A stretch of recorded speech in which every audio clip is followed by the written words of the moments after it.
Caroline Holzman, and this is Confessions of an SEO. Confessions is a short-form chat about SEO, and often not from a conventional viewpoint. For instance, how much longer will the practice of SEO as a service be viable? I'd like to thank Ahrefs for sponsoring this episode. By the way, all views expressed here are my own. Hope if you don't exactly enjoy this episode, you'll appreciate the moment we find ourselves and maybe come away with some renewed possibilities for our industry. Welcome to Season 5, Episode 31, Confessions of an SEO, 2025 Mountain Edition. Today's topic is about flexibility, the strength of knowing what you want to do and aim for it, commit for it, despite what we see happening. Last week, I shared my thoughts about the implications of Google's new crawler, and I love getting to document things that aren't fully on, let's say, the front burner of the average SEO conversation yet. I was reading the Verge article on the latest developments in the Google antitrust lawsuit regarding their app platform. So apparently Google has just 14 days to enact major changes to its Google Play App Store and the way it does business with either phone makers, cell carriers, or app developers themselves. And it appears that Google was granted an emergency stay since 14 days is a crazy short amount of time to make the changes required based on the original judgment. And I mention that because of the app implications, which sort of intersect with last week's episode. The title of it was Never What It Seems, Google's latest crawler. Now, you can always find the most recent episode of Confessions on any type of your favorite even podcast platform.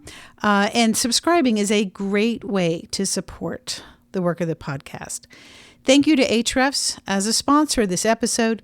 Ahrefs' marketing platform contains webmaster tools which are free to you with a verified ownership of your site. Now, one webmaster tool that I like in particular is called Site Explorer. Now, Site Explorer will show which pages and keywords bring in the most organic traffic, who links to your website.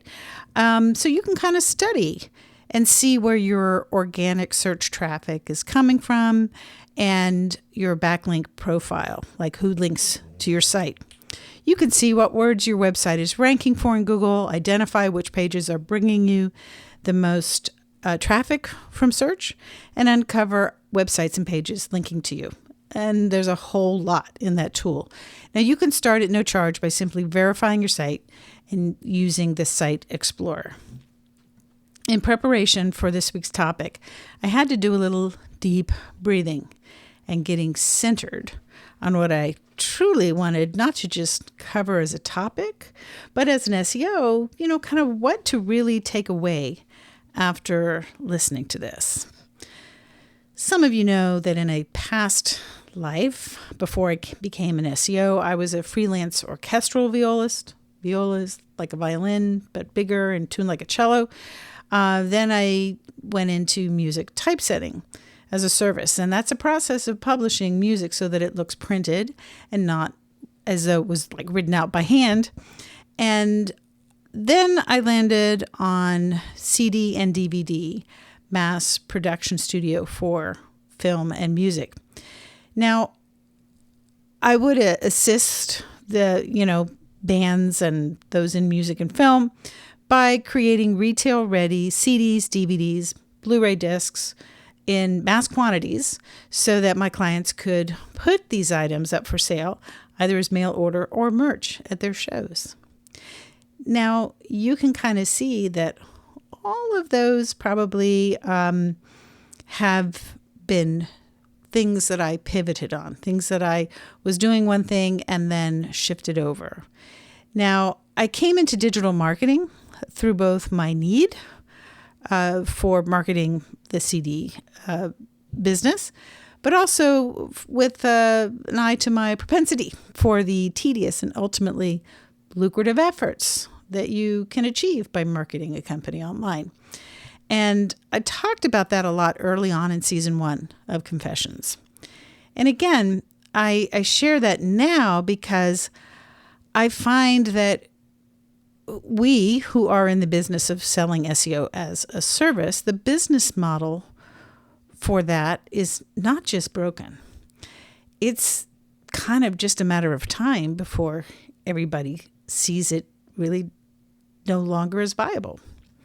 And I think it's hitting the corporate enterprise world. Maybe that's not right. Maybe what I mean is the corporate world maybe is taking the most definitive action and doing so by cutting out content teams, people who write for them, not because of AI per se, although AI clearly paved the path, for content creation, outsourcing that to put that on the chopping block. But as we're fast approaching the point where we can no longer determine an ROI to pay for an SEO campaign.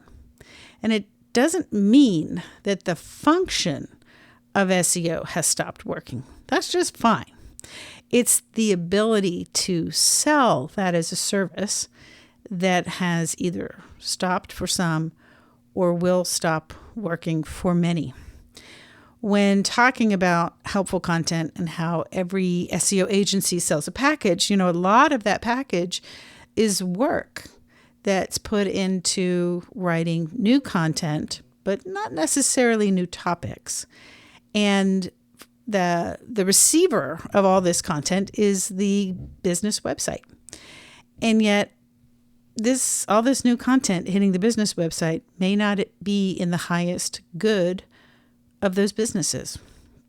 Once, let's say, a topic is fleshed out on the site, you can kind of see at some point, and we may have reached that point, where there may be nothing left to do on the site that can't be done by AI. Doesn't need a human. Now, mind you, I will not leave you out here on the ledge, so just hang on for just a second. The closest I found to, I guess, for the attribution, for the quote that what I'm using it as the title of this episode is an entrepreneur named Brett Strom. Someone quoted him as saying that pivoting isn't failure, it's awareness. There were those out there who will say SEO as a business is dead. There are those that will say, well, it's not just SEO anymore.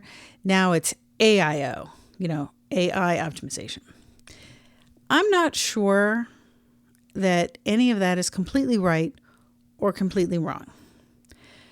But what I do think I see is that it looks like Google is the dog that finally caught the car. And that most of the time when that happens, it is not a good thing for the dog in the long run. At the moment, they have the traffic. They don't have to share it with us anymore. People are searching with AI, but they're not clicking on those links. So even if Google provides them, people aren't using them because they've got their answer from our websites. And those, in a situation like that, they turn off their SEO campaigns because there's no traffic to their sites. They're turning to paid advertising. So this is almost like you would think the holy grail for Google. I mean, they finally achieved it, right? So what are we going to do about it? And I know this is going to sound outrageously ironic. What if we stop chasing the online dragon? There, I said it. Ultimately, isn't what we're about is making businesses stronger, somehow by delivering a rationale for pivoting. We did that before Google. When Google kind of came along, we changed the course of business in this country by convincing businesses to build websites, to create the content that now sits on billions of domains. So anyway, I'm really trying to work this out. I'm not suggesting that we teach businesses or train them to get their SEO from these large language models.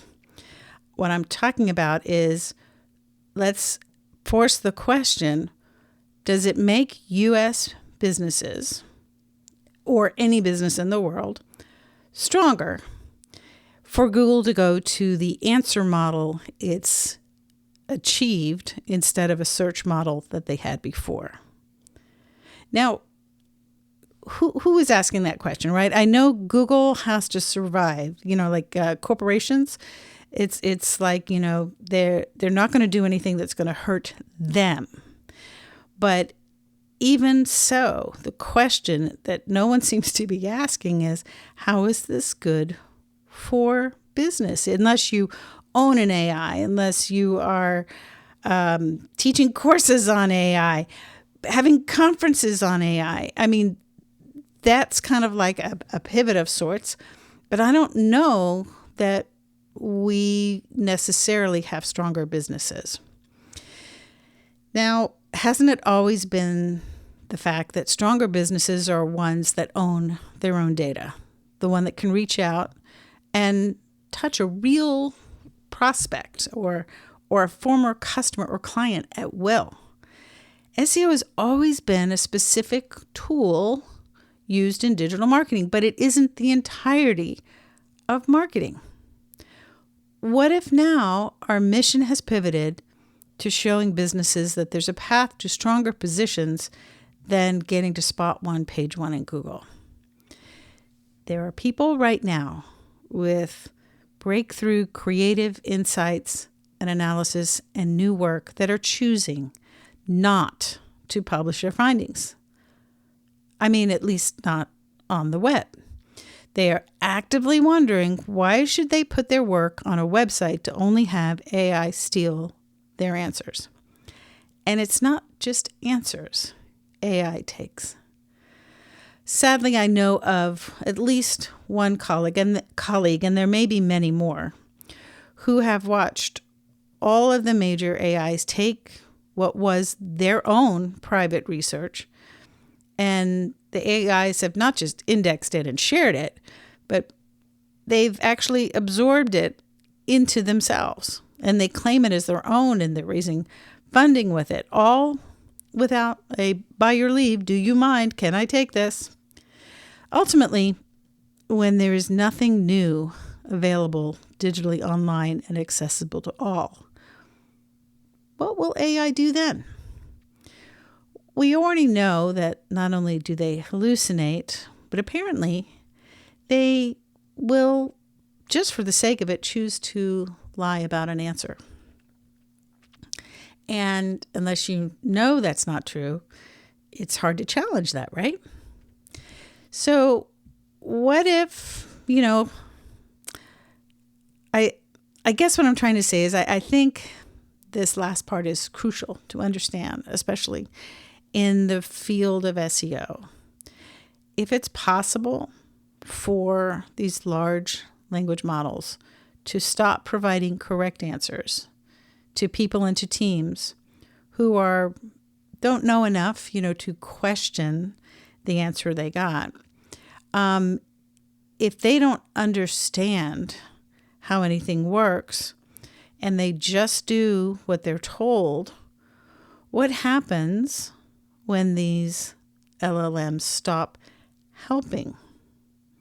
Those of us who understand, let's say, more than what we are told, we test and we know when a threshold changes, right? We don't wait for someone to tell us. But what if this time, and bear with me here, I know this is a little bit more esoteric, but what if this time, as people look back, that we all started to collectively decide that we are actually the intelligence, not because we're arrogant, but because we accept and take on the challenge of thinking and thinking critically, not just reflexively holding a course because we've always held this course. This has always worked before.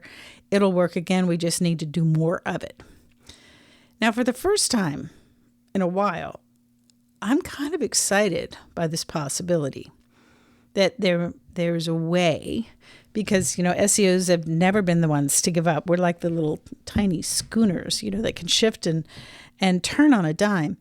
But I do believe, I don't know what it looks like, but I do believe that there is a way where businesses can be made stronger, where consumers can be educated on what they need to know, and that there will be a direct connection between these businesses and organizations and those that they serve, who they're trying to communicate with now digitally, through website, through search engines.